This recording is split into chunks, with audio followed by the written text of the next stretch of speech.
1775, our forefathers first learned the meaning of oppression, taxation without representation, the loss of civil and personal rights, so precious to a freedom-loving people, cruel punishments for the slightest infractions of the iron decrees of a royal dictator.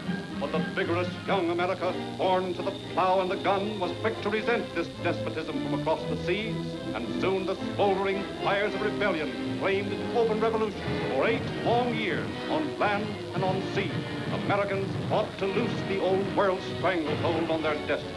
Finally, the war was won. The great Washington, chosen to lead the new nation out of chaos.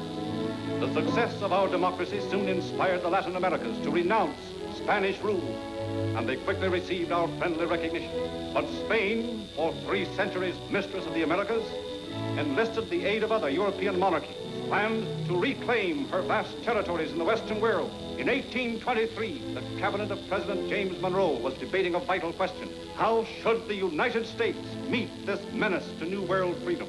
This is the first great test of American democracy, and the result may well decide the fate of our own national existence. We of the Americas must promptly discourage any form of European intervention. The United States was the first to recognize the new democracies of South America. Let us be the first to give them aid, and thus ensure our own government against any future attempt to change it. Gentlemen, I should like to read you this letter from ex-President Thomas Jefferson. The question presented is the most momentous since that of independence. That made us a nation. This points the course which we are to steer through the ocean of time opening upon us. The Americas have a set of interests distinct from those of Europe, and peculiarly their own. They should therefore have a system of their own, separate and apart from that of Europe. I still see no sane reason why we should jeopardize our own peace by interference with the affairs of other nations. He's right. What you call other nations may one day be as necessary to us as we are now to them. Perhaps. But Russia, Austria, Prussia, and Spain are no mean antagonists. It would be foolish to defy them. I agree with Calhoun. What does the president say? I haven't heard him commit himself. Mr. Monroe is a cautious man, but he is a patriot. And when he has thought the matter out, I'm sure...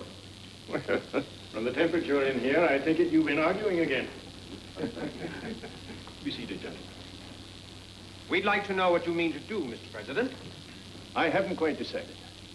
But I will have by next week when I read my annual message to Congress. Mr. Adams, I hope you explained that to the ministers from Spain and her allies. I did, Mr. President, but they didn't seem to like the idea of waiting. They'll have to wait. Whatever the United States does now must be the basis for her future policy concerning all the Americas. Meanwhile, in Madrid, Ferdinand VII and the envoys of his despotic allies were making final preparations to stamp out democracy in the Latin America. Colombia, Peru, Chile, and all these other so-called democracies must be restored to our rightful rule. And they will be restored, gentlemen, if Spain can count on the help of your government. Austria pledges herself to Spain, Your Majesty. And Prussia also. The doctrine of government by the people must be confined to the borders of the United States. Sire, I speak for Alexander I, Tsar of all the Russias. We too wish to help, But what, sir? Sire, Russia has made great investments in the Americas. She feels herself entitled to California and the Oregon Territory. In the Americas, there is more than enough for all. Spain will not forget her obligation. Nor Russia hers, Your Majesty. The United States may object, of course. She would hardly dare do more than that. And if she did dare... What can the United States do about South America? Gentlemen, I wish I knew the answer to that. In Washington, Speaker of the House Henry Clay, fighting champion of American liberty, ringingly challenged the autocratic aims of the European monarchy. It lies within our power to create a system by which all our sister nations of South America shall act with us. Our present institutions make us free. But how long shall we be free if we allow Europe to gain another foothold in the Western Hemisphere? Let us break all old world fetters. Why should we bow to the whims of European politicians? Let us become real and true Americans, and with our sister nations of the South, build an American system that nothing shall ever destroy.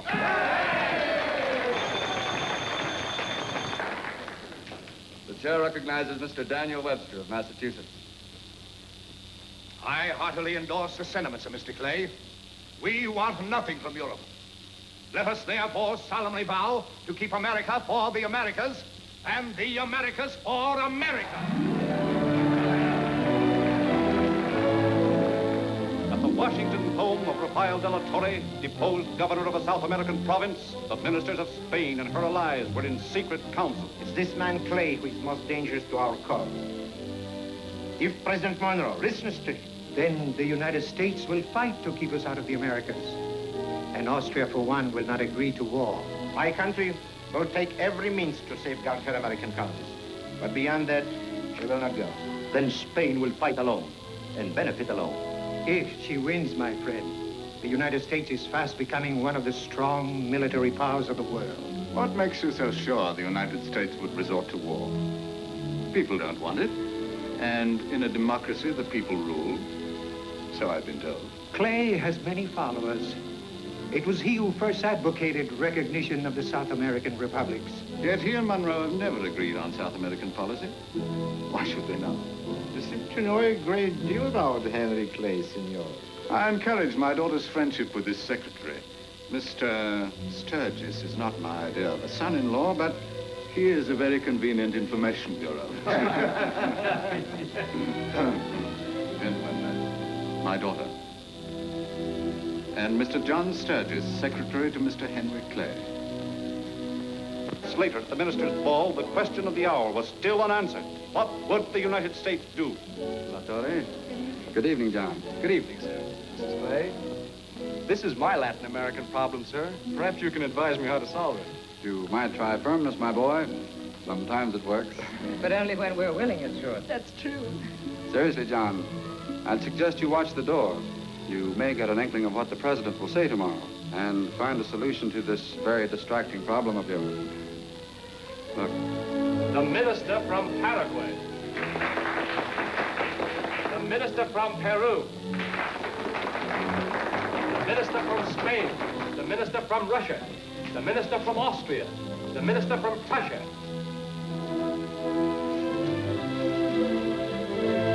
I found my solution, sir. Come, Rosita. You'll excuse us? Of course. Are you trying to tell me that you're in love with my daughter?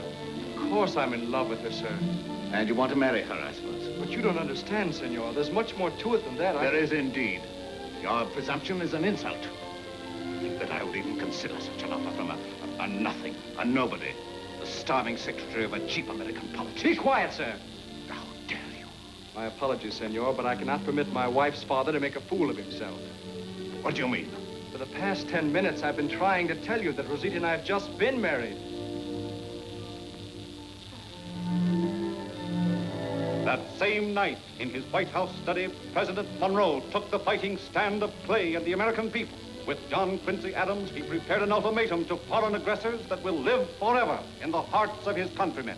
I think we have it now, John. Good. Let me hear it. The occasion has been judged proper for asserting as a principle in which the rights and interests of the United States are involved, that the American continents, by the free and independent condition which they have assumed and maintained, are henceforth not to be considered as subjects for future colonization by any European powers. Splendid, James, splendid. But neither must Europe be allowed to spread its political doctrines in the Americas. We don't need them and we don't want them. I'm coming to that. In the wars of the European powers, in matters relating to themselves, we have never taken any part, nor does it comport with our policy to do so. It is only when our rights are invaded or seriously menaced that we resent injuries or make preparations for our defense. We'll defend those rights with our lives. With the movements in this hemisphere, we are of necessity more immediately connected, and by causes which must be obvious to all enlightened and impartial observers. And we'll mind our own business, so long as they don't try to do it for us. We owe it, therefore, to candor and to the amicable relations existing between the United States and those powers to declare that we should consider any attempt on their part to extend their system to any portion of this hemisphere as dangerous to our peace and safety. This is one message to Congress that will never be forgotten. Down through the years, it will be known as the Monroe Doctrine. Adams' prophecy was well made. On December 3rd, 1823, before the crowded halls of Congress, James Monroe uttered the words that were to secure the lasting liberty of all the Americans. With the existing colonies or dependencies of any European power, we have not interfered and shall not interfere. But with the governments who have declared their independence and maintained it, and whose independence we have, on great consideration and on just principles, acknowledged, we could not view any interposition for the purpose of oppressing them or controlling in any manner their destiny by any European power in any other light than as the manifestation of an unfriendly disposition toward the United States. In the war between those new governments and Spain, we declared our neutrality at the time of their recognition. And to this we have adhered and shall continue to adhere, provided no change shall occur, which in the judgment of the competent authorities of this government shall make a corresponding change on the part of the United States indispensable to their security. It is impossible that the Allied powers should extend their political system to any portion of either continent without endangering our peace and happiness. Nor can anyone believe that our Southern American brethren, if left to themselves, would adopt it of their own accord. It is equally impossible, therefore, that we should behold such interposition in any form with indifference.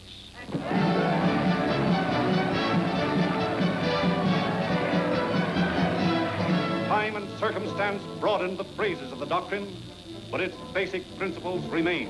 California, 1845. Powerful European nations seeking a foothold in the Western Hemisphere contend for the golden empire of the Pacific. President James K. Polk employs the Monroe Doctrine, makes it plain that the people of the American continents alone have the right to decide their own destiny.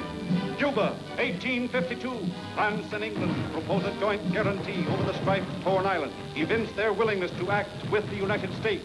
But President Millard Fillmore divines their real purpose, extends the meaning of the doctrine, and warns that any such interference in American affairs will create serious complications, if not war itself. Mexico, 1866. Louis Napoleon has set up a French empire in the ancient land of the Aztecs against the free will of the Mexican people. Secretary of State William Seward cites the doctrine and in no uncertain terms warns the French to leave Mexico. To ensure their immediate departure, he orders an American army under General Sheridan to the Texas border. Venezuela, 1895. A foreign power threatens to seize the country. President Grover Cleveland stands on the doctrine, is ready to maintain his principles. They will be invoked to secure the national safety of Venezuela or any other South American republic. Santo Domingo, 1905. Two foreign nations plan to invade the island republic to enforce payments of debts. President Theodore Roosevelt enlarges upon the intent of the doctrine, warns he will not see it violated. We stand on the threshold of a new century.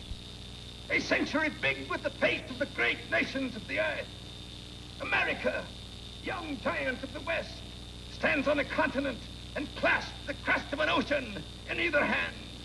We challenge the proud privilege of doing the work that Providence allots us.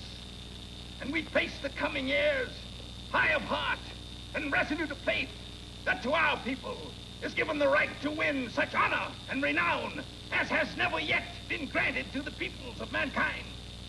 We will not permit any foreign power to take possession, even temporarily, of the custom houses of a South American republic to enforce the payment of its obligations. For such temporary occupation might lead to a permanent one. Peace is normally the handmaiden of righteousness, but as the world is now, only that nation is equipped for peace that knows how to fight. And such a nation will not shrink from fighting if ever conditions become such that war is demanded in the name of the highest morality.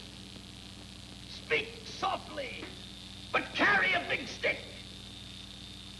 At present, there could be no greater calamity than that the free peoples, the enlightened, peace-loving peoples, disarm, while yet leaving it open for any despotism or barbarism to remain armed.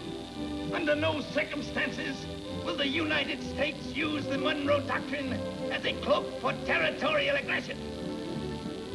We desire peace with all the world, but most of all, with the other peoples